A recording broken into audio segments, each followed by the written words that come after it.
première chose qui me vient quand je pense à lui, c'est sa stature.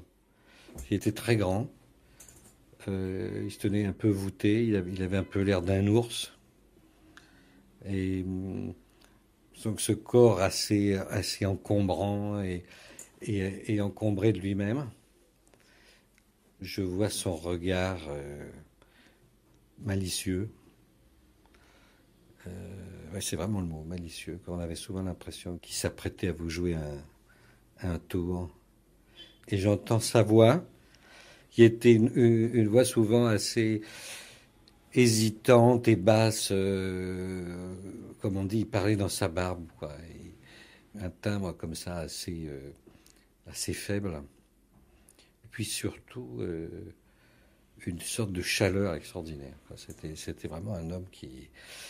Il émanait de lui quelque chose de très particulier. Oui, une espèce d'aura, quoi.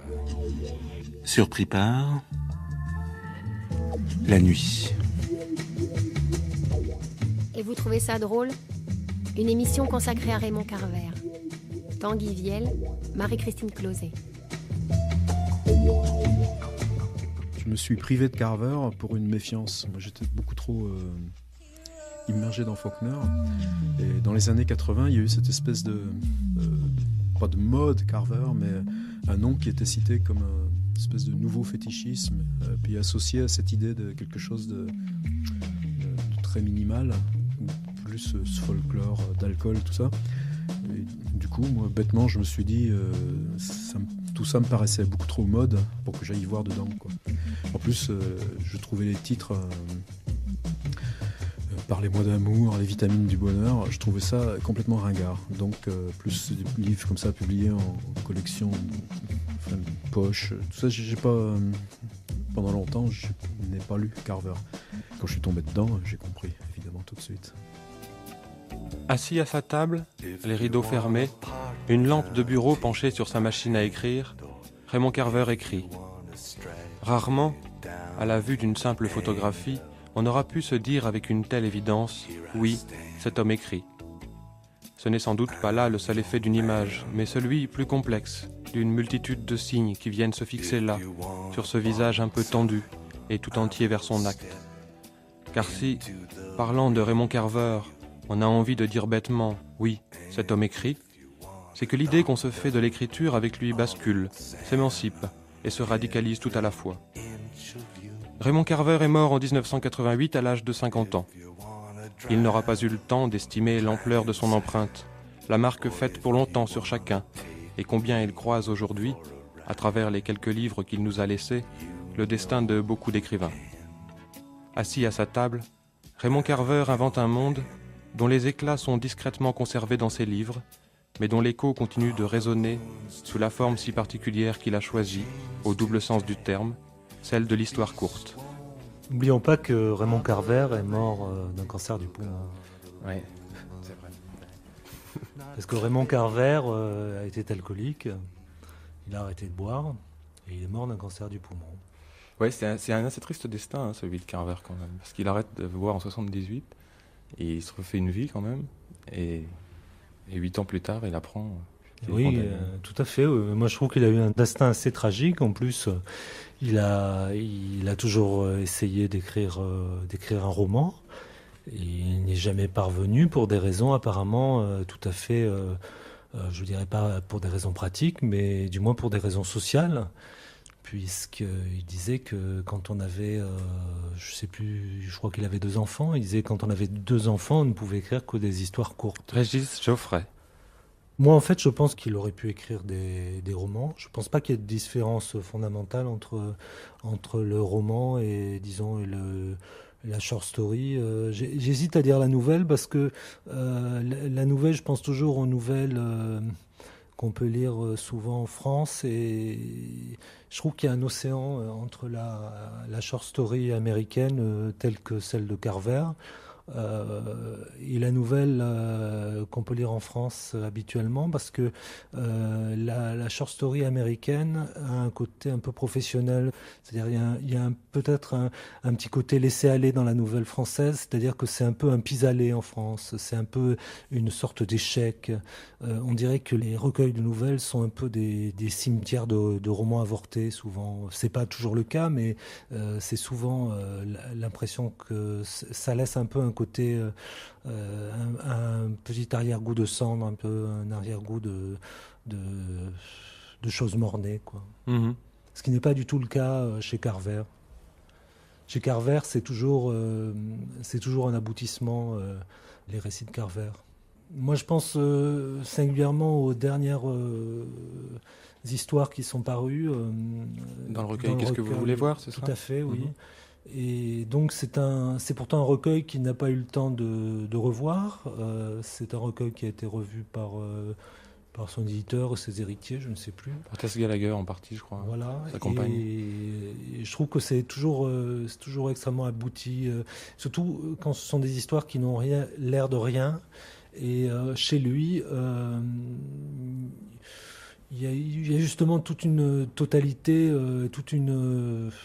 presque, je dirais, un peu pompeusement, une vision du monde qui apparaît. Par exemple, justement, dans la nouvelle Qu'est-ce que vous voulez voir, où il ne se passe pas grand-chose, en fait. Si mes souvenirs sont bons, il y a une histoire de congélateur en panne à la fin.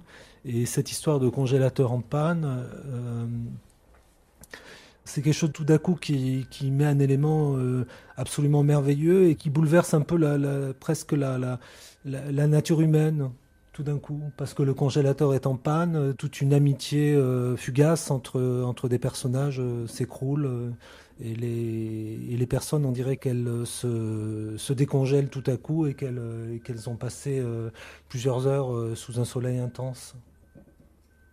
Et ça, c'est quand même la magie de Carver.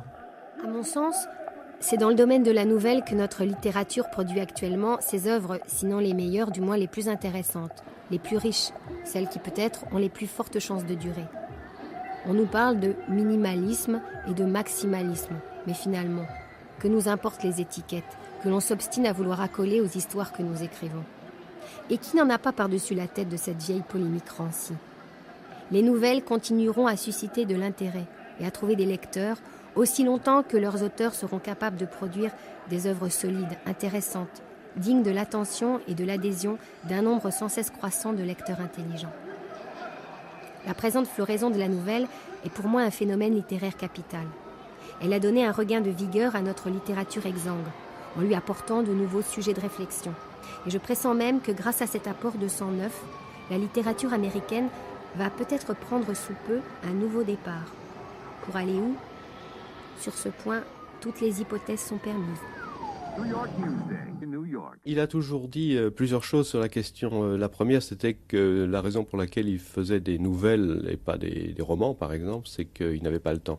Marc Chantier. Ça avait à voir avec sa vie, parce qu'il avait il a une vie extrêmement pénible dans les premières, presque jusqu'au bout.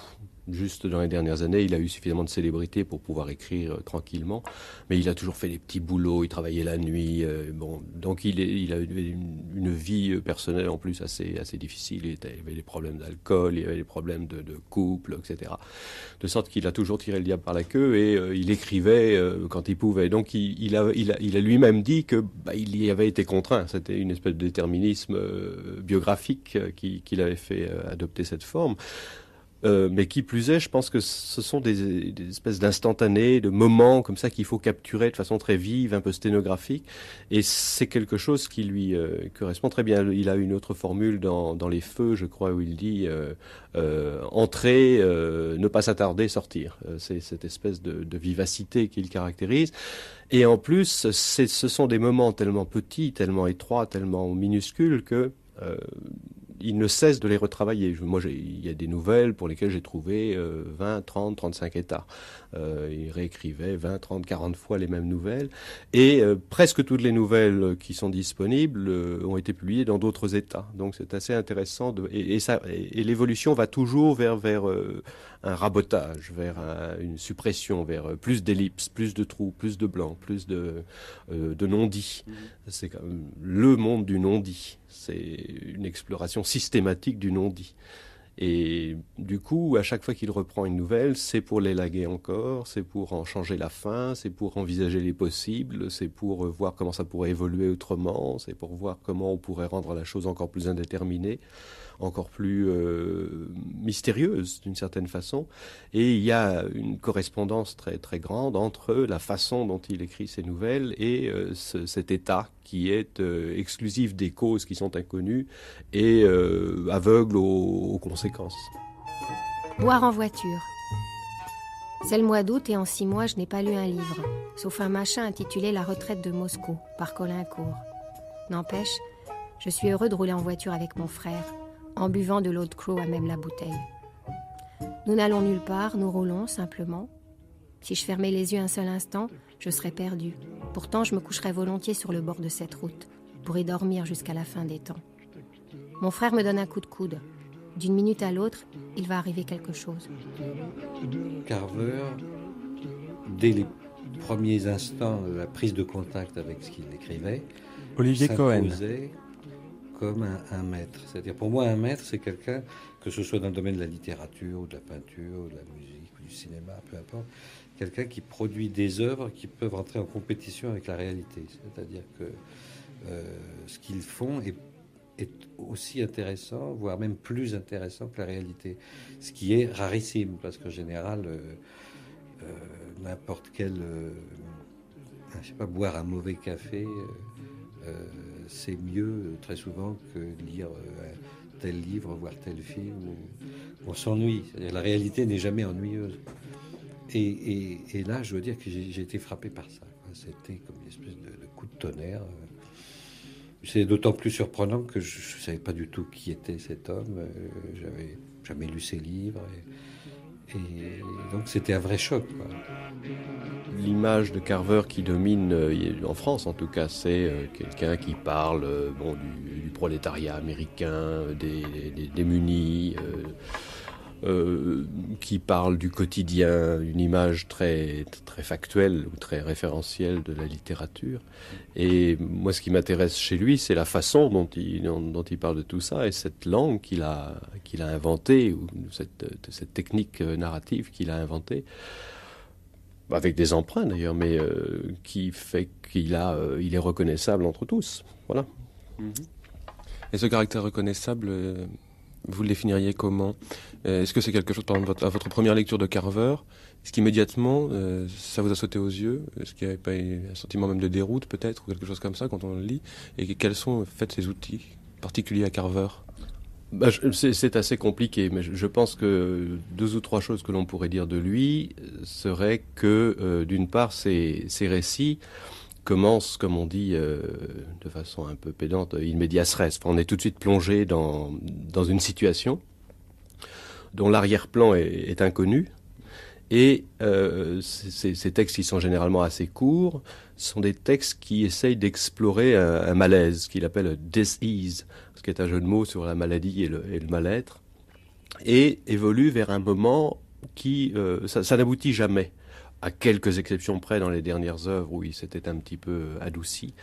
Et donc je décris toujours ça comme une situation que je dirais présismique, c'est-à-dire qu'on s'arrête juste au moment où on pourrait comprendre quelque chose, de sorte qu'on est constamment en présence de personnages qui cherchent les raisons pour lesquelles ça va pas. Mais on n'a ni l'origine de leur malaise, ni l'aboutissement. Et une autre façon de décrire ça, peut-être de façon un peu plus imagée, ce serait de dire que si c'est comme quand on jette une pierre dans l'eau, on n'a pas regardé le moment de l'impact de la pierre, et on a ces espèces de cercles qui approchent du rivage, et au moment où ils vont arriver à la rive, c'est fini. On ne voit pas le point d'impact et on ne voit pas l'arrivée. C'est donc contenu dans cette espèce de moment de crise que les personnages sont incapables de comprendre véritablement. Cette espèce d'exploration du vide, de l'incompréhension, du malaise qui est intéressante. C'est une situation dans laquelle les personnages, en plus, sont dénués de voix. Enfin, ils ont une voix, mais extrêmement pauvre. Ils ont une langue extrêmement pauvre. Sont des hérités de la langue aussi. De sorte que tout ça est une espèce remâchage permanent de l'indéfini, de l'incernable. On tourne en rond, les phrases sont extraordinairement répétitives, ce sont des reprises, ce sont des moments les termes sont extrêmement vagues. C'est chose, c'est ça, c'est des phrases d'une pauvreté extrême, mais qui par redondance finissent par creuser leur petit trou et donner un sentiment du malaise qui habite ces personnages. Ils se parlent de façon extrêmement indirecte. C'est le roi de l'ellipse, c'est le roi du blanc. Je l'appelle dans l'essai que je lui ai consacré un artiste de la réserve. C'est-à-dire que c'est dans les blancs qu'on voit les choses, c'est pas dans ce qui est figuré. Noces. Dans notre cabanon, nous mangeons des huîtres panées et des frites, avec des biscuits au citron pour le dessert, tandis que le mariage de Kitty et de Levin bat son plein à la télé. L'homme qui habite la caravane un peu plus haut, sur la colline, notre voisin, vient de sortir de prison une fois de plus. Ce matin, il est entré dans la cour avec sa femme à bord d'une grosse voiture jaune, radio à fond. Sa femme a éteint la radio pendant qu'il se garait, et lentement, ils ont marché ensemble jusqu'à leur caravane, sans dire un mot. C'était au point du jour, les oiseaux chantaient. Plus tard, il a coincé sa porte à l'aide d'une chaise pour faire entrer l'air frais, la clarté printanière. C'est le soir du dimanche de Pâques, et Kitty et Levin se sont enfin mariés. Ce mariage et toutes les vies qu'il a changées, il y a de quoi en avoir les larmes aux yeux.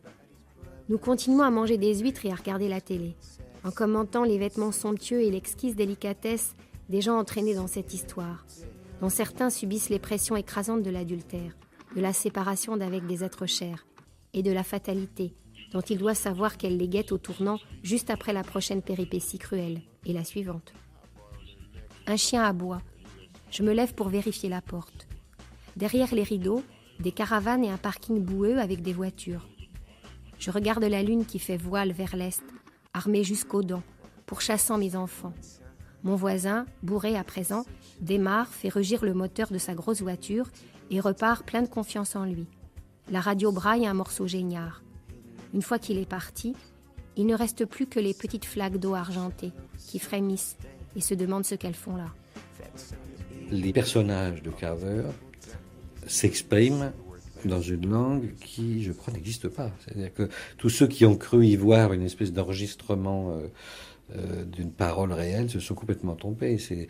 Ils parlent le Carver, si vous voulez. De même que quand vous lisez Isaac Babel, vous voyez que les gens parlent le Babel, mais c'est une langue qui ressemble au russe, mais qui n'est pas le russe. Non, pas, évidemment, c'est la même syntaxe, c'est les mêmes mots, mais c'est pas une langue naturelle du tout. Et chez Carver, tout est comme ça. C'est-à-dire que tout est transposé, tout est condensé, déplacé, stylisé, apparemment simplifié, et surtout miniaturisé. C'est-à-dire qu'il arrive à faire tenir, et là aussi, les nouvellistes russes ne sont pas loin, ou français, comme Maupassant, par exemple, qui lisait beaucoup, ou Flaubert, il aimait beaucoup Flaubert, qui lisait évidemment en anglais, dans les traductions anglaises. Carver arrivait à faire tenir des histoires très compliquées dans un espace minuscule. Et d'ailleurs, c'est ce qui a fait que on a pu dire à un moment qu'il était un minimaliste, alors qu'il a toujours dit qu'il n'était pas un minimaliste. Enfin, c'était même assez agressif à son égard. Il y avait un article, notamment d'un professeur d'université, qui parlait des minimalistes comme Carver, Ann Beattie ou Jane Ann Phillips. Mais l'idée qu'avait ce professeur, qui était totalement fausse, c'est que d'une part, ces écrivains étaient des gens qui donnaient du réel une version simplifiée et appauvrie, d'où le côté minimaliste, et surtout que c'était des écrivains déprimants. Ils leur reprochaient de ne pas être assez optimistes. Alors, évidemment, c'est une objection assez ridicule, parce que on voit bien que le problème n'est pas là, et que Carver ne s'est jamais posé la question de savoir s'il devait être optimiste ou pessimiste, ou que les gens soient contents ou malheureux après avoir lu ce qu'il écrivait. C'était manifestement pas son problème. On voit bien qu'au fil des années, d'ailleurs, il a affûté ses méthodes, qui étaient très très personnelles, dans le sens de l'abrupt toujours, il lui arrivait de réécrire jusqu'à 15 ou 20 fois la même histoire. C'est-à-dire que quand il réécrivait, il changeait beaucoup de choses. Mais le but, c'était toujours d'arriver à quelque chose de très direct, apparemment très simple, très condensé, très concentré, et donnant aussi, évidemment, une impression de réalité très très forte, mais d'autant plus forte que ça n'était pas naturaliste. Assis au bar sur un haut tabouret, un café devant lui, un homme discute avec la serveuse. Cela se passe en Californie, précise la légende. Elle se tient de l'autre côté du comptoir et porte un chemisier blanc. Elle l'écoute, mais il ne semble pas dire grand-chose. Le comptoir est presque vide, une salière, un poivrier et quelques sucres. C'est sans doute assez sombre en réalité. Mais la scène a dû sembler claire au photographe qui a pris le cliché, car on dirait qu'il n'était pas là. Ainsi chez Carver. Il y a une langue qui éclaire les scènes, les intérieurs sombres ou les bars de nuit, mais une langue discrète, qui ne voudrait pas déranger le monde qu'elle crée. C'est qu'appelant de ses voeux les objets du monde et les hommes qui l'habitent, cette langue s'étonne de voir qu'à peine murmurés, ils existent. Carver a compris cela, qu'avec le langage, les choses dites se profilent à la vitesse du son, et que même, moins on en dit, plus on les entend. On dit quelquefois pour cette langue le mot minimal. Ce mot minimal me répulse. François Bon. Pour moi, des très grands contemporains de Carver et qui m'aide à le comprendre, c'est Edward Hopper. Et Hopper est mort dans les années 70, mais par contre, il était né. Bon, il est né la même année que Kafka, donc il y a quand même un gros décalage de génération. Mais Hopper, il a une phrase comme ça où il dit que ce travail de la peinture, c'est d'être parfaitement conscient de tout ce qui se joue autour ou derrière ce qu'on représente. Et dans ce déjà-là de Carver, il y a ça aussi. Mais ce qui me gêne dans ce mot minimal, c'est que le choc immédiat de la lecture, il est précisément à cette emprise du monde et du récit.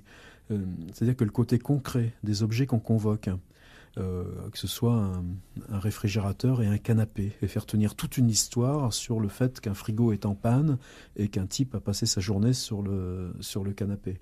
Ou telle chambre de motel avec comme simple point de départ le bruit de klaxon de bagnole qui viennent dans le motel, qui klaxonnent pour protester que le gars a fermé la porte à clé pour s'expliquer avec sa femme dans la chambre du premier étage, le patron du motel. Et on est immédiatement comme ça en prise avec une totalité de monde. Par contre, cette totalité de monde, on peut arriver à la rejoindre à cette instance de concret qu'à condition de la saisir comme éclat. Moi, j'aime beaucoup Plume, Feathers. C'est le texte où il y a ce pan. Et alors, là, on voit, par exemple, comment il travaille, parce qu'il y a cette espèce de lieu très moche, une espèce de maison de banlieue un peu ringarde, pas en très bon état, occupée par des gens qui n'ont pas grand-chose à dire.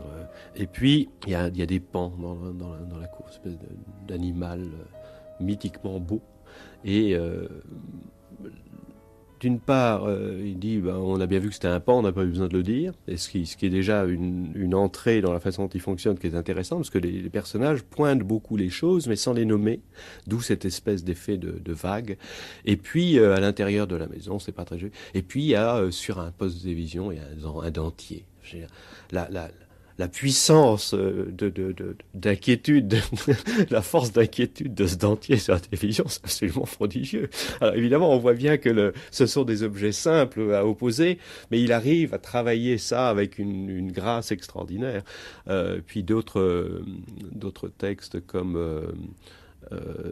en anglais c'est Tell the Women We're Going, dites aux femmes, je ne sais plus comment ça s'appelle, c'est une histoire qui est sans doute l'histoire dans laquelle la violence est la plus explicite. À la fin, il y a sans doute un meurtre, mais il n'est pas décrit. Mais enfin, sans doute est-ce le point le plus explicite des nouvelles de Carver.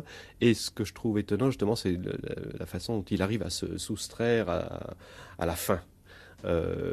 C'est d'ailleurs pourquoi l'adaptation de ça par Altman est met à pleurer, parce que c'est l'explicite assassin. Là, véritablement, on en remet une couche, on explique, les filles se font cogner. Enfin bon, ça n'a pas de sens, parce que la force du récit, c'est précisément cette retenue, ce non-aboutissement, cette attente de quelque chose qui va forcément se passer, mais ça n'est pas dit.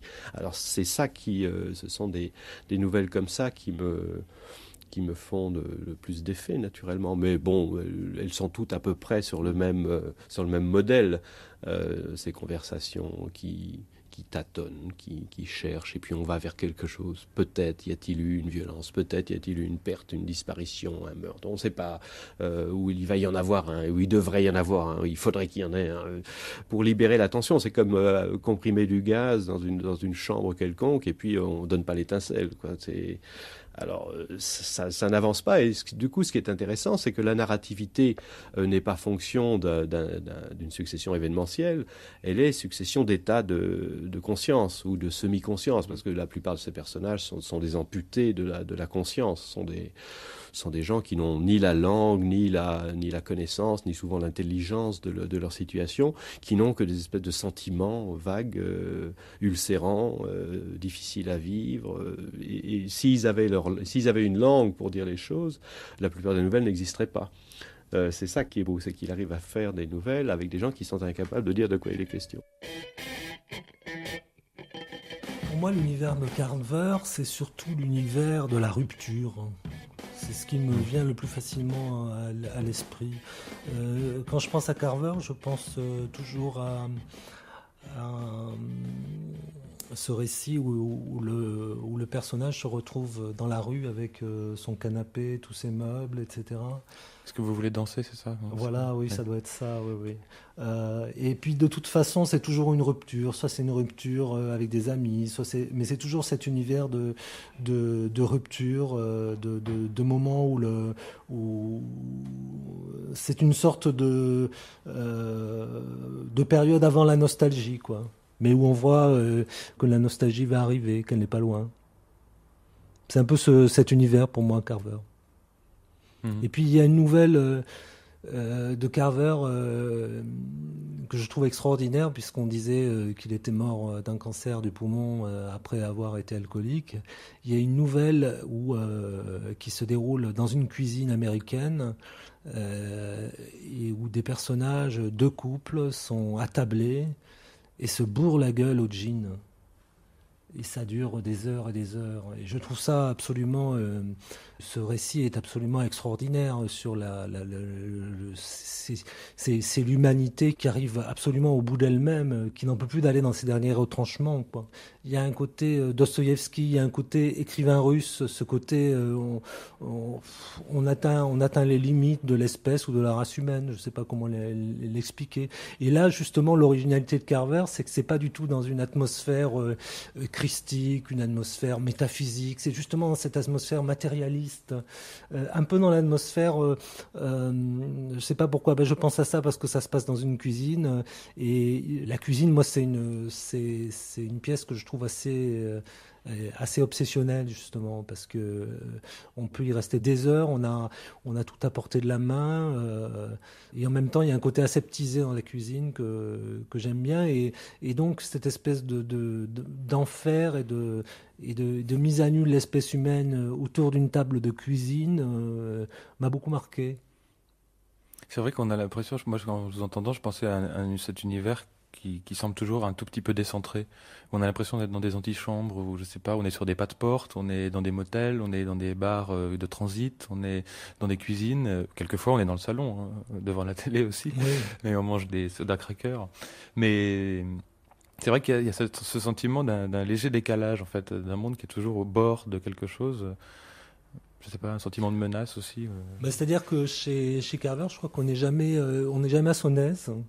On n'est jamais, d'une certaine façon, on n'est jamais vraiment chez soi, et on n'est jamais arrivé au port. Et je crois que tous ces éléments, justement, donnent cette espèce de densité qu'il y a chez lui. C'est-à-dire qu'on reconnaît aussi le génie de Carver, c'est que justement dans une phrase complètement insignifiante, il y a toujours quelque chose qui pointe, quelque chose d'incertain. Biscuit soda. Au biscuit soda, je me souviens du jour où je suis arrivée ici sous la pluie, seule et morte de fatigue. De la façon dont nous avons partagé le calme et la solitude de la maison. Et des doutes qui me tenaillaient, m'habitaient tout entier, lorsque je vous ai sorti de votre gangue de cellophane pour vous déguster, pensivement, le soir où je me suis assis pour la première fois à cette table de cuisine, avec du fromage et du velouté aux champignons. C'était il y a tout juste un mois, mais une part importante de nous est restée là. Moi, je me porte comme un charme. Et quant à vous, oui, je suis fière de vous aussi. Voilà même qu'on parle de vous dans un livre. Tous les biscuits soda n'ont pas cette chance. Finalement, on s'en est plutôt bien tiré. Vous m'entendez ? Je n'aurais jamais cru qu'un jour je discourrais ainsi sur des biscuits soda. Mais je veux que vous le sachiez. Les beaux jours et le soleil sont enfin là. Il n'y a pas beaucoup de fins tragiques, ou alors elles sont élidées in extremis. On est toujours, c'est une autre figure très importante dans son écriture, on est toujours dans l'entre-deux, dans l'intervalle, dans l'interstice. On est entre deux couples, entre deux maisons, entre deux emplois, entre deux cuites, entre deux... Bon, il y a une foule d'images qui désignent l'intervalle, l'être entre. On est au sortir de quelque chose, au bord de quelque chose d'autre. On ne sait pas très bien d'où l'on vient, on ne sait pas très bien où on va.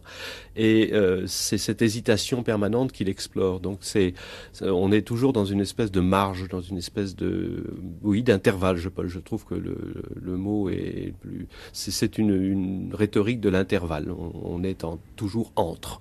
Et presque toutes ces nouvelles comportent un certain nombre d'images qui figurent ça. Il y a l'image du fil de ferriste qui est dans un de ses poèmes, dans Near Klamath, je crois. Le fil de ferriste, cette espèce d'équilibre instable qui ne peut tenir qu'en avançant. Et puis l'autre image qui est aussi dans un de ses poèmes, c'est la truite qui est à contre-courant et qui, luttant contre le courant, ne peut avoir que des mouvements latéraux. Enfin, c'est toujours cette espèce d'hésitation sur... pour faire un jeu de mots extrêmement lourd, le sens de la direction, le sens aux deux termes. Voilà. Est-ce que ça aurait un sens d'aller dans un sens ou dans l'autre ? Et c'est toujours ça qui les anime, ces personnages, qui sont en fait, je ne sais plus quel recenseur dans les toutes premières publications, à l'occasion des toutes premières publications de Carver, avait dit que ces personnages n'ont pas de voix, mais il a une voix à laquelle il donne des personnages. C'est toujours le même ressassement, le même... c'est très vague, c'est très flou. On est toujours dans l'indéfini. Voilà. Et c'est vrai que malgré cette écriture finalement qui laisse énormément de place donc pour que les objets adviennent, que les personnages adviennent, etc., on a toujours l'impression chez Carver, sans doute comme marque quand même d'un grand écrivain, qu'une voix se détache au-dessus de tout ça ou en dessous et à laquelle s'allient tous les objets ou tous les personnages qui s'y trouvent. Oui, mais je crois que le moindre des personnages n'est pas le lecteur. Je pense qu'une des raisons de la fascination que l'écriture de Carver exerce sur les gens, c'est que tous ces trous sont des pièges à lecteurs. Il y a tous ces espaces vacants qui invitent nécessairement l'investissement du lecteur, parce qu'il faut remplir. On ne peut pas... c'est la même raison qui le fait réécrire, parce qu'il est quand même son premier lecteur. Et à cet endroit-là, ça pourrait être ça, ça pourrait être ça. Donc il y a l'exploration de ces bifurcations possibles, et le lecteur est constamment tenté de combler ces trous pour ponter des choses qui sont très séparées. Et au moment où il y a le point et on passe à l'autre, il y a un blanc, il y a un trou, il y a une ellipse permanente qui est le grand régime narratif de Carver. Donc c'est, je pense, une des raisons de la fascination qu'il exerce, c'est qu'on est constamment aspiré dans le texte, dans ce monde qui est si mal défini que toute fantasmation de la scène est possible de la part du lecteur.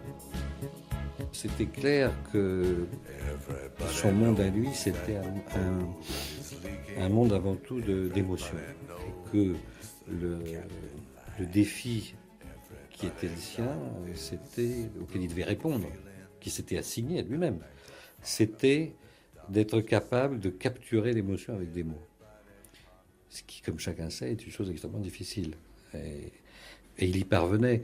C'est pourquoi ces histoires ont un effet. C'est-à-dire, ça agit sur le lecteur, sur la lectrice. C'est pas seulement... On est directement touché et ébranlé affectivement parce qu'il écrit. Et c'est d'autant plus mystérieux qu'il n'y a pas de procédé visible. C'est le contraire du mélo, si vous voulez. C'est-à-dire que vous êtes touché, ému, bouleversé, troublé, dérangé, et vous ne savez pas pourquoi. L'homme du dehors. Il y a toujours eu un dedans et un dehors. Dedans, il y a ma femme, mon fils, mes filles, les rivières de conversation, les livres, la tendresse et l'affection. Mais une nuit, dehors, de l'autre côté de la fenêtre de ma chambre, quelque chose respire, remue des pieds. Je réveille ma femme et je tremble de terreur entre ses bras jusqu'au lever du jour. Oui, là, de l'autre côté de ma fenêtre, la plate-bande piétinée, les mégots de camel écrasés. Non, je n'imagine rien. La nuit d'après et la suivante, cela se reproduit. Je réveille ma femme qui à nouveau me réconforte, masse mes jambes contractées par la peur et me prend dans ses bras. Et voilà que je me mets à lui en réclamer de plus en plus. Je lui fais faire la brouette. Morte de honte, elle va et vient sur le plancher de notre chambre, moi la poussant comme une charrette à bras. Enfin, cette nuit, j'effleure à peine ma femme et elle se réveille en sursaut, prête à tout. Assis à la coiffeuse, nue, dans la chambre éclairée à giorno, nous scrutons le miroir avec angoisse. Derrière nous, 2 lèvres, le reflet d'une cigarette qui rougeoie. Sur une autre photo, en plein jour, on peut voir à travers les vitres d'une cabine téléphonique un morceau de campagne américaine, quelques pavillons dans l'arrière-plan et le ciel gris. Mais ce qu'on voit surtout sur la photographie, en gros plan, c'est l'intérieur de la cabine. Le vieux téléphone à pièces légèrement oxydé, les parois salies, les graffitis et la bouteille de Budweiser oubliée là, au-dessus du combiné. Raymond Carver est américain, ce qui en soi ne définit pas grand-chose. Seulement qu'être américain en littérature, cela peut dire le prix des choses, la valeur des objets quand on se donne la peine d'en faire des signes. Il y a cette force-là chez Carver, cette puissance de transformation, de sorte qu'une cabine téléphonique sous un ciel gris se trouve quelquefois investie d'un pouvoir surnaturel, et qu'avec cela seulement, une histoire a déjà commencé. Dans Hopper, par exemple, il y a ce travail aussi où on va représenter une route avec une maison sur le bord ou une station-service avec juste les distributeurs ou un carrefour avec juste une enseigne et 3 pneus. Et pourtant, le geste de peindre sera total. Enfin, Hopper est toujours revenu et sur les lieux de représentation, c'est-à-dire des théâtres, des cinémas peints, des intérieurs de cinéma, complètement paradoxaux. Tandis que chez Carver, les lieux de représentation sont absents. Je n'ai pas souvenir là immédiatement, par exemple, qu'il ait utilisé le cinéma comme objet signifiant à égalité des voitures ou des motels. Mais à mesure qu'Hopper avance, il finit par simplement des pièces vides. Carver, il y a ce même mouvement. Et ce mouvement, c'est bizarre, c'est aussi, à mesure qu'il avance dans cette espèce d'évitement, c'est ce qui lui permet aussi d'ouvrir les nouvelles au dialogue, à la littérature. Et c'est fascinant, là encore, dans cette espèce de livre fétiche là, que j'ai amené avec moi, où sur la table de travail de Carver, il y a cette photo de ce dernier portrait de Tchekhov, et que là encore, le dialogue avec la littérature, le dialogue par la mort de Tchekhov n'a pas plus de base que l'écriture portée sur une simple petite photo reproduite sans doute dans un bouquin sur Tchekhov. Parce que précisément, c'était l'impression chez Carver, c'est que le rapport est transformé, et s'il est transformé, c'est parce qu'on a le sentiment toujours que la langue s'est complètement soumise aux éclats de réel qu'elle utilise. Je crois que chez les types de cette taille, de toute façon, ils sont tellement absolument écrivains ou écrivains absolus que cette question ne se pose pas. Dans Shakespeare, par exemple, on ne se la pose pas. Et quand on voit là j'ai ouvert le bouquin, là, cette page où j'ai la photo de Tchekhov, et l'autre page, j'ai le bureau. Il y a 2-3 reproductions de la table de Carver. Évidemment, ce type-là est complètement écrivain. C'est une table d'écrivain. C'est pas une table où ça ressemblerait à un motel. Où, ce qu'on voit à côté, c'est tout ce qui concerne l'artisanat de l'auteur. Ça fiche en l'air tous ces clichés de type d'écrivains américains ayant fait des petits boulots, et écrivains se battant contre l'alcool. Non, on s'en fout de tout ça. C'est un type qui écrit, point, qui joue la littérature dans ce qu'il fait. Par contre, si je prends mon même bouquin à la fin et que je tombe sur cette espèce de tête de patron de resto de banlieue, de pizzeria de banlieue italien, avec son sourire à tremper le client et sa mèche gominée et puis son nœud pape, que Carver bâtisse une nouvelle uniquement sur le côté artificiel du sourire de Aldo et sa dentition de travers et sa mèche gominée, là il est grand. Je me souviens encore en France, de critiques, de journalistes qui disaient d'un air dédaigneux, ah oui, Carver, c'est des polaroïdes de l'Amérique de Reagan. Vous voyez, bon, alors j'ai un peu horreur de toutes ces caractérisations parce que, bon, évidemment, ça se passe à une certaine époque dans un pays, ou plutôt sur un continent qui s'appelle les États-Unis, où les gens vivent d'une certaine manière. Ils ont une culture ou des cultures qui leur sont propres. Et c'est ça que décrit Carver. Donc, les personnages qu'il décrit, effectivement, je reviens au côté quotidien, ce ne sont pas des êtres hallucinés qui errent dans le désert. Ce sont des gens comme tout le monde, des pères de famille ou célibataires, des enfants, des femmes de ménage, des agents de police. Il décrit toute une humanité extrêmement familière, mais en lui ajoutant une espèce de coefficient d'étrangeté à soi-même, si vous voulez. Hein. Mais ça, c'est absolument universel.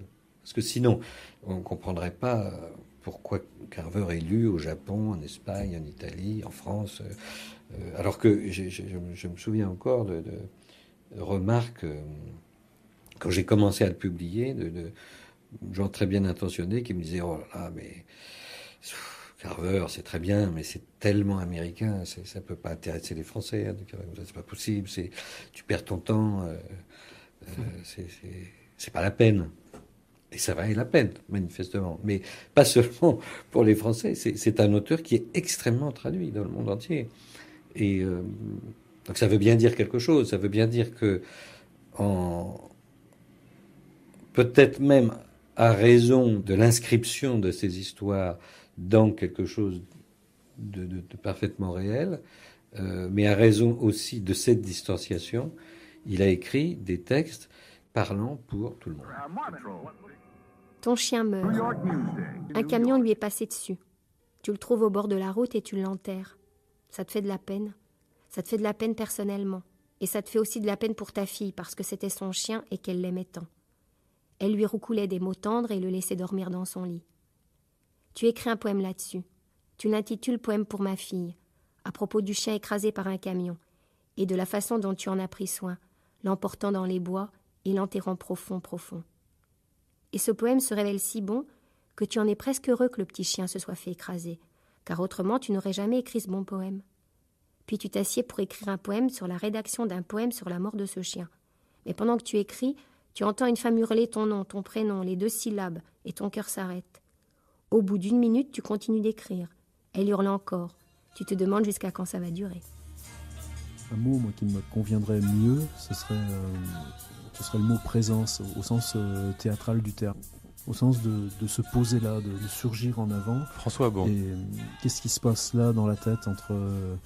évidemment, ça passe par la langue. Évidemment, les formes narratives sont toujours extrêmement présentes, avec des repères techniques extrêmement clairs. Par exemple, pour jouer ce rapport-là, ça suppose que je prends encore ce parallèle avec mon peintre Hopper. Hopper était un dessinateur d'extrême précision, d'extrême travail. Ce type refaisait des dizaines et des dizaines d'ébauches sur ses personnages. En particulier, il se servait de sa compagne pour multiplier comme ça des approches de gestes, de positions, de simplement être assis sur une chaise, simplement être au volant d'une voiture. Bon, et ensuite, dans le tableau, le personnage qui reste est schématisé, semble non pas maladroit, mais brut. On distingue mal les visages, on distingue mal les mains. Par contre, la présence est là, et la présence du personnage, par cet effacement même, ou ce côté abrupt qui ressurgit dans la peinture et qui n'est pas dans le dessin préparatoire, fait que ce qui nous est proposé à lire, c'est une relation différente du personnage à ce sur quoi il agit ou ce qui le produit lui-même au monde par cet habitus ou cette coquille. Dans Carver, par exemple, jamais les dialogues n'ont été aussi séparés de l'informatif, de la narration. Les dialogues sont absolument vidés de signification. Là, j'ouvre au hasard, no I say. Tout simplement, dans ce cas-là, les deux mots de la didascalie, le I say, représentent une surface de texte évidemment plus importante que ce qui est dit même. La maîtrise de tous ces éléments-là fait que jamais on peut oublier, lisant Carver, qu'on a affaire au travail technique de la langue. Et aussi, justement, cette présence que la technique est très élaborée, effectivement, et puis vous le dites bien, mais est quand même au service d'une forme d'humanité particulière. Comment qualifieriez-vous l'humanité de Carver ? Ça, c'est précisément le genre de question qui ne m'intéresse absolument pas. C'est une lecture, pour moi, anthropologique de la littérature dont on crève. En quoi ça ne m'intéresse pas ? Si on pose cette question sur Proust, on se gourre sur Proust. Si on pose cette question sur Balzac, on raye d'un trait de plume toute l'entreprise artistique de Balzac et sa propre figure d'écrivain, sans quoi l'échafaudage de l'œuvre ne tient pas debout.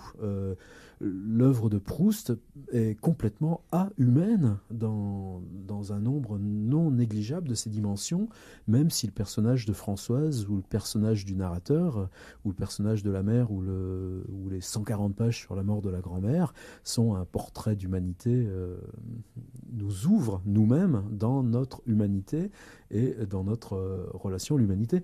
Mais pour Carver, ça ne m'intéresse pas plus.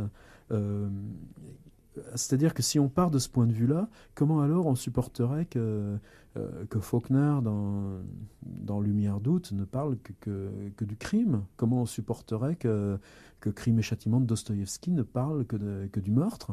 Oui, il ne s'agit pas de tout absolument vouloir psychologiser ou renvoyer à des, par exemple justement, à des typologies sociologiques ou autres, évidemment. Mais par contre, c'est tout d'un coup que cette langue, elle n'est pas indemne d'un monde qu'elle dit, et qu'à partir de là, elle met en scène des valeurs. Et que donc chez Carver, il y a par exemple, je sais pas, il y a aussi bien le sentiment de gens d'une terre dévastée dont les dieux se seraient échappés depuis longtemps, l'impression de personnages rendus à des morceaux de réel, beaucoup plus qu'à des totalités par exemple. Et ça, bien sûr, c'est un fait linguistique, mais c'est aussi un fait qui fait que les personnages se retrouvent dans des états de déchirure, des états de rupture, des états de dépendance, des états qui sont peut-être des états psychologiques, mais qui tout d'un coup ouvrent des types qui, quand on les lit, on n'en est pas indemne non plus. Bien sûr, mais lire Le Grand Maune, ou lire Proust, ou lire Kafka, ou lire Carver, pour moi, c'est quelque chose qui s'auto-légitime si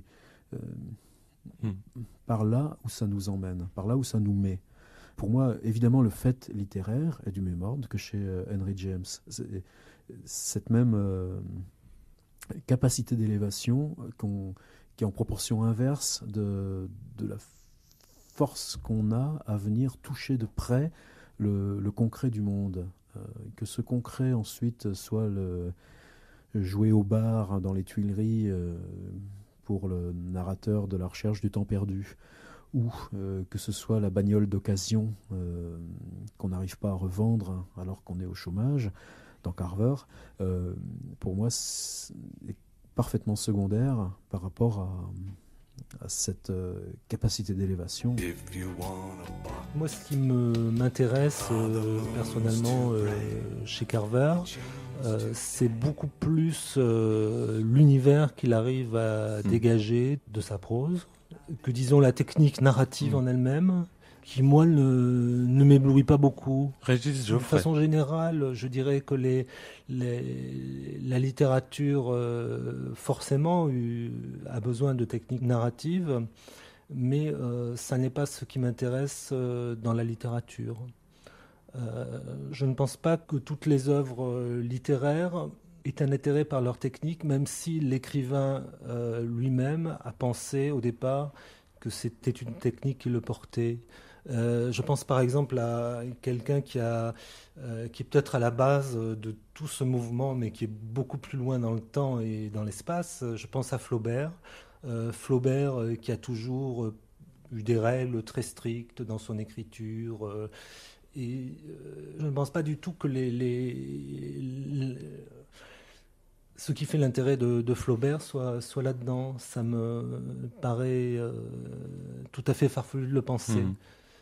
Si je dis que les galets sont bleus, c'est parce que le bleu est le mot exact, croyez-moi. Flaubert. Est-ce que vous seriez d'accord alors avec cette idée, excusez-moi si la question est un peu fermée, mais que Carver serait un grand écrivain, ou les grands écrivains seraient les grands écrivains parce qu'ils inventent un monde, en vérité? C'est à la fois un peu mystérieux pourquoi un auteur est un grand écrivain et pourquoi un auteur surtout devient un grand écrivain à un certain moment de l'histoire. Et c'est très rare qu'un grand écrivain devienne un grand écrivain de son vivant. Et c'est à un certain moment de l'histoire, souvent longtemps après, qu'on s'aperçoit qu'il l'a été. Peut-être que malgré tout, ce sera effectivement pas une question de technique narrative, soit-elle très élaborée, mais beaucoup plus en fait dans le monde qu'il a inventé et dans l'univers qu'il a réussi à créer. Oui, moi c'est ce que je pense, et je pense qu'à chaque fois que la littérature s'est égarée dans des questions de théorie, elle a donné des choses qui, en tout cas moi personnellement, ne m'intéressent pas. Moi, des périodes entières de la littérature, assez récentes d'ailleurs, qui me sont complètement passées à côté, parce que moi, elles ne m'intéressent pas, et je m'aperçois que souvent, c'était des périodes où on était très enfermé dans des théories. Je pense par exemple au nouveau roman. Moi, le nouveau roman, je n'en pense ni bien ni mal, parce que c'est quelque chose qui ne m'a pas du tout effleuré. C'est quelque chose que je connais d'ailleurs très très mal. Il y a sûrement des choses fort intéressantes dans le nouveau roman, mais ça a tellement été étouffé par tout un carcan théorique que personnellement, moi, ça m'a repoussé. Et précisément, c'est vrai que le même Carver est malgré tout prof d'université.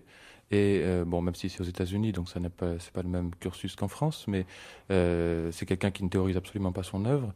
Et c'est pas une littérature qui se légitime par autre chose que par sa vision du monde.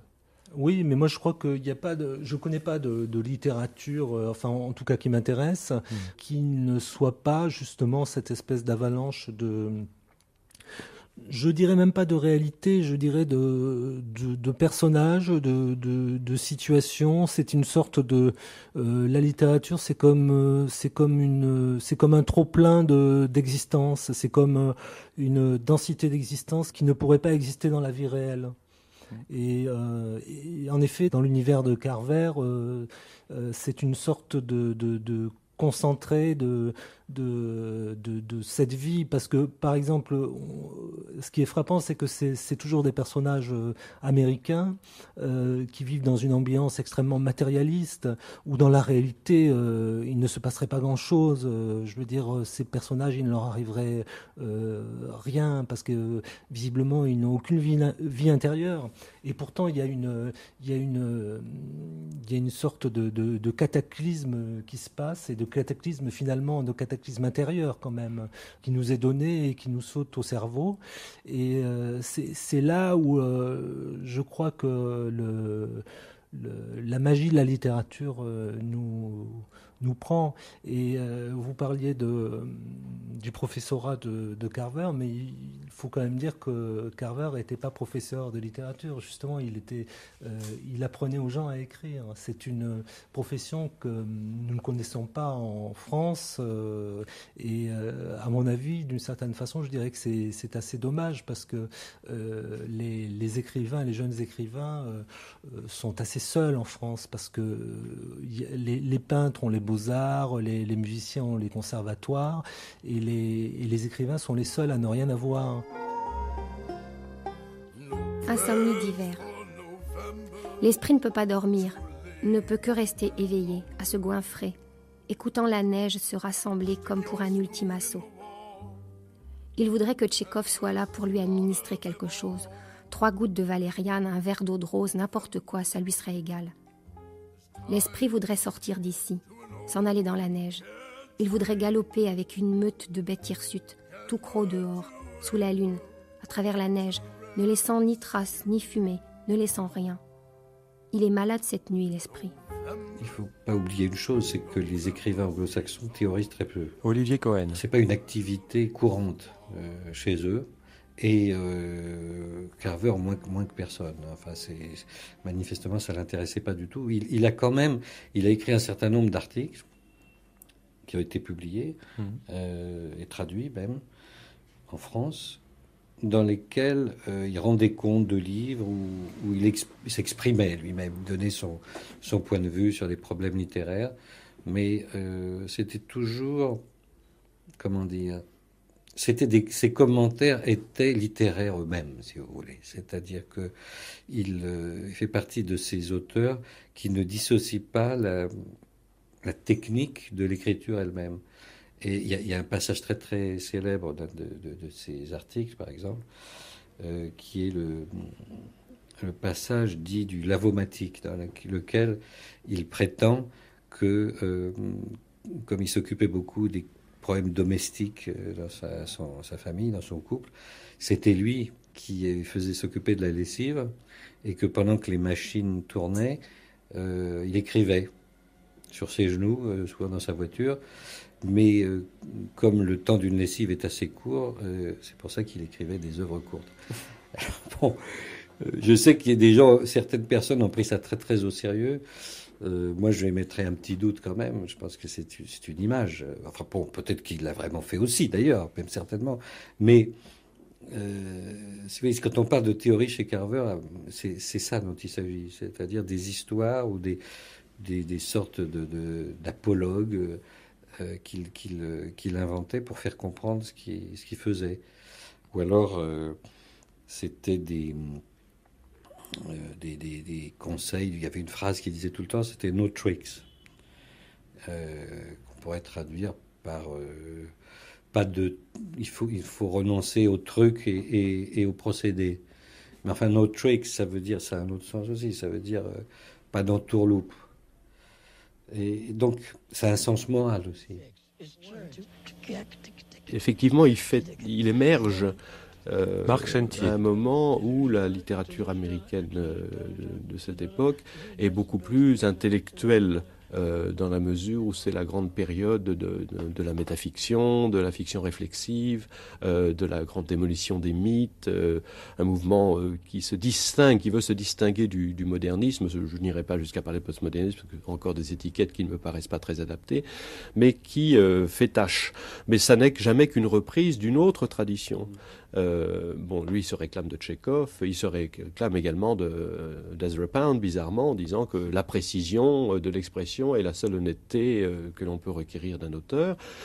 Ça peut se rattacher à une poétique du genre de celle de William Carlos Williams. C'est aussi évidemment son maître Hemingway. Qui n'est pas particulièrement de mes auteurs favoris, mais on sent bien qu'il y a une recherche d'économie, de simplicité, un goût du direct qui est évidemment aussi une partie de la tradition littéraire américaine. Il y en a plusieurs. On a une image beaucoup trop fixe de la littérature américaine. Il y a une variété extraordinaire de modes d'expression. Et lui, à ce moment-là, est un peu à contre-courant. Puis il est aussi représentant, bien qu'il ait beaucoup lu de choses, d'une certaine tradition tradition anti-intellectuelle dans la littérature américaine et dans la pensée américaine. Il est effectivement, au moment où il surgit, très à part. Quand j'ai découvert Carver, c'était en tout début des années 80, j'enseignais aux États-Unis à l'époque, et je l'avais mis au programme, il était complètement inconnu. Et c'était très, très difficile là-bas, parce que déjà la tradition qui s'est aggravée de délittérarisation des études littéraires était en marche. Il est extraordinairement difficile de trouver un cours de littérature aux États-Unis aujourd'hui qui ne soit pas un cours de sociaux. Enfin, c'est la littérature en tant que telle, comme art, est très peu étudiée, et la tendance est aux études culturelles, etc. Bon. Alors, aux États-Unis, le problème, c'est qu'il est très difficile de l'enseigner, parce que, sauf à redire ce que disent les textes, mon Dieu, les pauvres gens, comme ils sont aliénés, comme ils vont pas bien, comme ils sont malheureux, si on regarde pas comment c'est fichu, ça ne présente pas un intérêt considérable. Il n'y a pas grand-chose. Là, c'est minimaliste, parce que une fois qu'on a dit, oui, c'est des gens qui sont pas bien dans leur peau, on n'a pas été très loin. En revanche, à partir du moment où on s'interroge sur la façon dont c'est fabriqué, c'est extraordinairement complexe à étudier, parce que le statut de l'image, la phrase, la façon dont les ellipses sont introduites, la notion même de récit, la notion de voix, les motifs, c'est extraordinairement riche à étudier, bien que ça ait l'air d'être fait avec des bouts d'allumettes. C'est un petit peu comme Braudagin ou d'autres, qui sont des gens qui ont l'air de faire des choses extraordinairement simples, sauf que c'est fait tellement simplement qu'on retire la moindre allumette et tout s'écroule. Il faut donc essayer de rendre compte de cette espèce d'équilibre, de tension qui fait tenir tout ça ensemble. Et moi, j'enseigne pas en ce moment, mais très périodiquement des textes de Carver, parce que justement là on peut de façon presque clinique expliquer ce que c'est qu'un procédé littéraire. C'est très savamment fait. Bon, vous parliez tout à l'heure de métafiction, donc de récits spéculaires ou de choses comme ça que la littérature américaine a beaucoup fondé. Pourtant c'est très différent. Oui, mais j'aime bien les tomates, j'aime bien les poireaux. Je veux dire, il y a pas, on va pas. Je suis prof de légumes, donc je fais les tomates et les poireaux. C'est des gens qui ne se ressemblent pas. Moi, j'ai des goûts en littérature américaine contemporaine qui sont extrêmement divers. J'aime bien lire Carver, j'aime bien lire Pynchon, j'aime beaucoup lire Gass, j'adore Gaddis, j'adore McElroy, j'adore un bon livre. D'abord, c'est un livre qu'on ne peut pas lire qu'une seule fois, parce qu'on ne voit pas tout de suite comment ça marche. Et puis, secondement, c'est un livre qui fait ce qu'il dit. C'est qui fonctionne directement, je vais me répéter, il fonctionne en fonction de ce qu'il a à dire. Et les grands livres sont les livres qui savent faire ça. Un autre écrivain américain et ami de Raymond Carver, Richard Ford, écrit ceci. Ray donnait le sentiment d'être affligé de blessures secrètes sur lesquelles il préférait ne pas s'étendre, ne pas donner trop d'éclaircissements, par crainte de retomber dans les ornières dont il venait juste de sortir. Il me semblait qu'aucun de mes amis n'affrontait la vie d'une manière aussi brutalement honnête, aussi adulte, attitude dont ces nouvelles étaient pour ainsi dire la conséquence inéluctable. Il peut sembler curieux d'approcher ainsi l'œuvre de Carver par la lorgnette biographique et de mettre en relation l'homme et le texte. Mais il y a chez le narrateur Carver une voix si humaine, si franche et surtout si affirmée, qu'on peut comprendre ce désir-là, celui de fantasmer un homme derrière le texte, à force précisément d'entendre sa voix. C'est qu'entre autres choses, la grandeur de Carver semble se tenir là, dans une distance à peine visible entre les mots et les choses, c'est-à-dire une distance à peine visible entre l'homme et la littérature. C'est très rare en tout cas qu'on puisse se dire que les personnages ne sont pas Carver. Il y a toujours, on a l'impression toujours d'une identification entre Carver et les personnages, ce qui, à mon sens, n'est pas du tout la preuve que ce soit vrai, mais justement, pour moi, c'est une sorte de critère je dirais, d'authenticité sur le plan littéraire, dans la mesure où je pense que l'écrivain est à la base, avant tout, au départ, un acteur, et qu'un écrivain doit parler juste au sens où un acteur doit parler juste. Et il ne doit pas y avoir de différence entre l'acteur et le rôle qu'il joue. Et je pense que sur ce plan-là, c'est une chose absolument exacte chez Carver. On entend comme si c'était justement la voix je dirais pas du lecteur, mais presque du récitant, quoi. Je pense que ça, c'est quelque chose qui parcourt un peu toute la littérature. Je crois que c'est un peu la base de l'écriture au départ. C'est que si on n'entend pas cette voix, c'est qu'il n'y a pas encore de littérature possible. Je ne sais pas pourquoi je pense à Montaigne, mais par exemple, dans les essais de Montaigne, je pense à Montaigne parce que justement, il parle un peu de la pluie et du beau temps au début des essais. Il ne sait pas trop quoi raconter, alors il dit on m'a raconté ci, on m'a raconté ça, etc. Et bon, peu à peu, les essais se constituent, mais même dès la première phrase, il y a cette voix qui continue. Et qui pourrait emporter avec elle toute la matière du monde. Tout à fait, voilà, oui. Oui.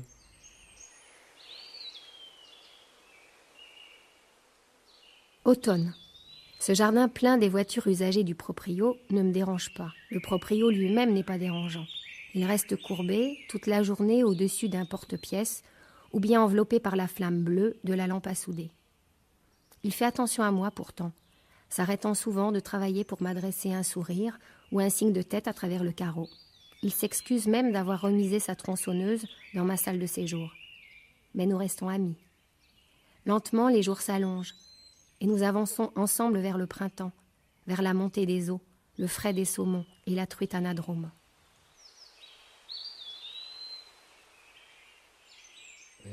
Proust, à quelqu'un qui lui posait la question de l'observation, il disait vous observez les autres, et Proust disait oh là là, j'ai pas le temps de les observer, moi je radiographie les gens.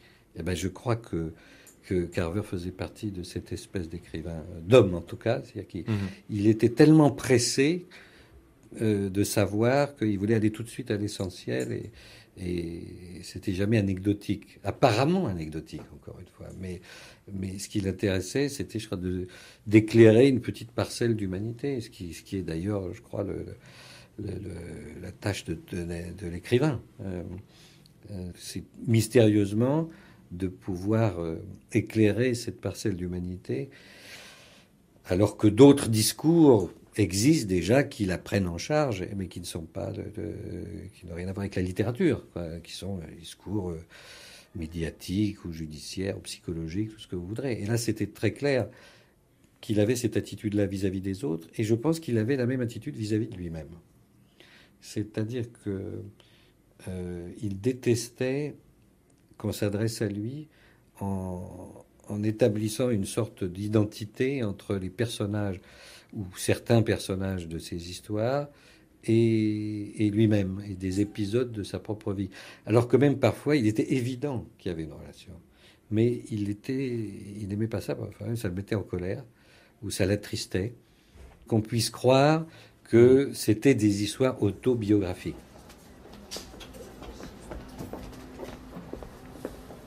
Il se passe quelque chose. Il se passe quelque chose en moi.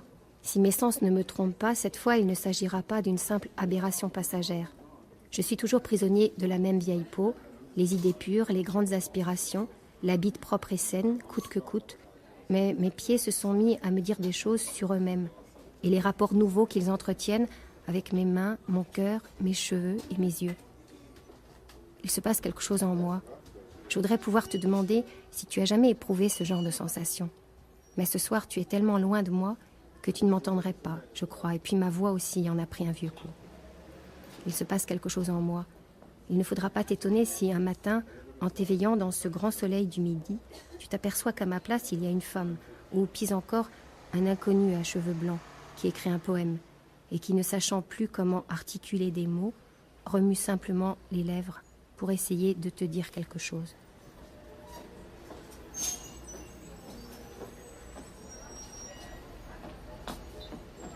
À l'origine, Carver voulait être poète. C'était sa vocation. Voilà, il pensait que son vrai talent d'écrivain, c'était d'écrire des poèmes. Je crois savoir que quelques personnes lui ont fait comprendre que c'était pas mal, mais qu'il ne serait jamais de taille il pouvait pas faire partie du club des gens qu'il admirait le plus, qui était, ça allait de, je sais pas, de Brodsky à Robert Crillet ou Raymond Duncan.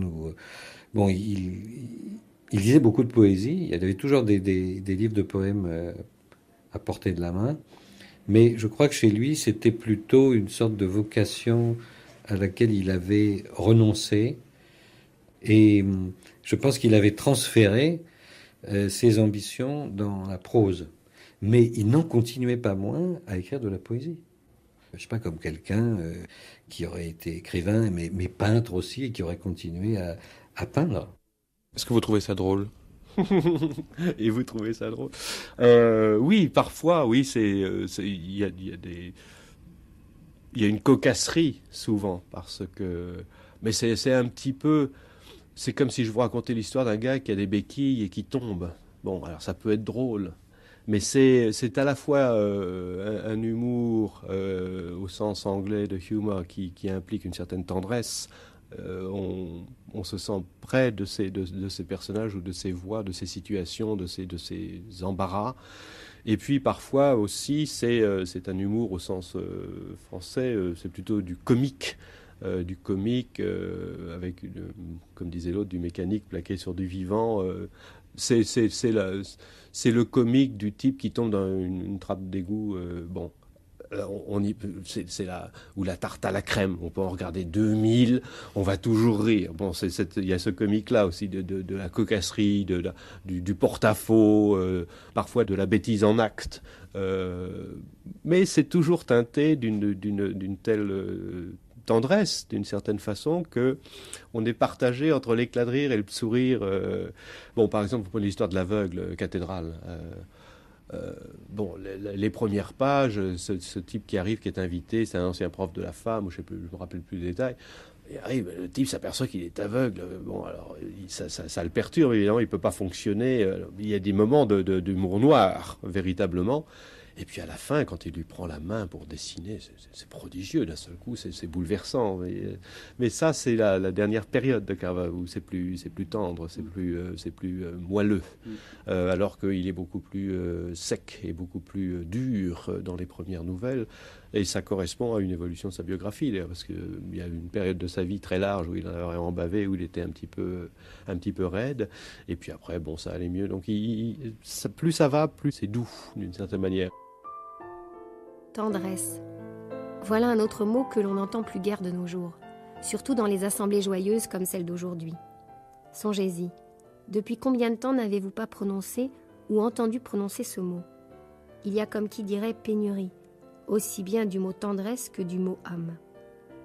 Dans une nouvelle de Tchekhov, salle 6, il y a un merveilleux personnage du nom de Moïseïka, qui, bien qu'interné dans une maison de fous, a acquis une certaine habitude de la tendresse. Moïseïka aime à rendre service, écrit Tchekhov. Il porte de l'eau à ses camarades, les couvre quand ils dorment, promet à chacun de lui rapporter de la rue un kopek et de lui coudre un chapeau neuf. Enfin, il fait manger son voisin de gauche, le paralytique général. Usant d'une singulière alchimie, Tchekhov combine les actions et les mots pour nous faire réfléchir à la nature même de la tendresse. D'où provient-elle? Peut-elle encore nous émouvoir lorsqu'elle se réduit à des gestes machinaux, détachés de tout mobile d'humanité? Souvenez-vous aussi de ce mot si rarement employé et désormais pratiquement banni de nos discours publics ou privés, tendresse. Ça ne peut pas vous nuire d'y penser. Et de cet autre mot, âme. Dites esprit si vous préférez, si ça vous donne moins l'impression de vous engager sur un terrain douteux. N'oubliez pas l'esprit non plus. N'oubliez pas qu'il y a de l'esprit dans chacune de vos paroles, chacune de vos actions. Comme préparation, cela suffit à cette parole.